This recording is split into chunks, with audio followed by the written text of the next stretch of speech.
मकर संक्रांतीच्या पार्श्वभूमीवर अकोल्यात चायनीज आणि नायलॉन मांजा विरोधात पोलिसांनी कडक पावले उचलली आहेत। कारवाईसोबतच दुचाकीस्वारांच्या सुरक्षेसाठी सेफ्टी आर्च बसवून पोलिसांनी प्रतिबंधात्मक उपाययोजना केल्या आहेत।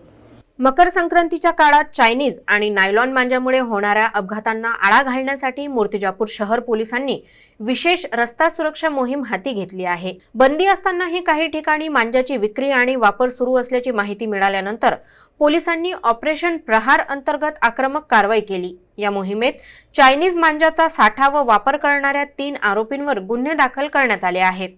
पोलीस अधीक्षक अर्चित चांडक यांच्या मार्गदर्शनाखाली आणि पोलीस निरीक्षक अजित जाधव यांच्या नेतृत्वात ही कारवाई राबवण्यात आली। दंडात्मक कारवाईपुरतीच मर्यादा न ठेवता पोलिसांनी दुचाकीस्वारांच्या सुरक्षिततेसाठी लोखंडी सेफ्टी आर्च बसवण्याचा उपक्रम सुरू केला आहे।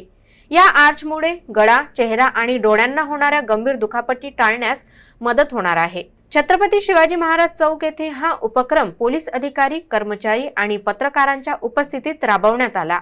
पोलिसांनी नागरिकांना आवाहन केले आहे की मकर संक्रांती दरम्यान चायनीज मांजाचा वापर करू नये आणि बेकायदेशीर विक्रीची माहिती तात्काळ पोलिसांना द्यावी।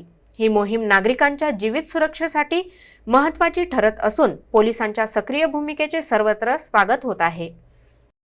नायलॉन मांजा असेल किंवा साधा धागा असेल जो पतंगासाठी वापरला जातो, याच्यामुळं कोणत्याही व्यक्तीला इजा पोहोचू नये, कोणती हानी होऊ नये यासाठी आपण त्यांना प्रोटेक्टिव्ह तार विनामूल्य बसवून देत आहोत। पोलीस प्रशासन कायदेशीर कारवाई देखील करत आहे, प्रबोधनाचं कार्य देखील करत आहे। याचबरोबर जनतेसाठी या तारसुद्धा आपण उपलब्ध करून देत आहोत, फिट करून देत आहोत की जेणेकरून कोणताही अनुचित प्रकार घडणार नाही आणि याच्यातून कोणतीही हानी होणार नाही।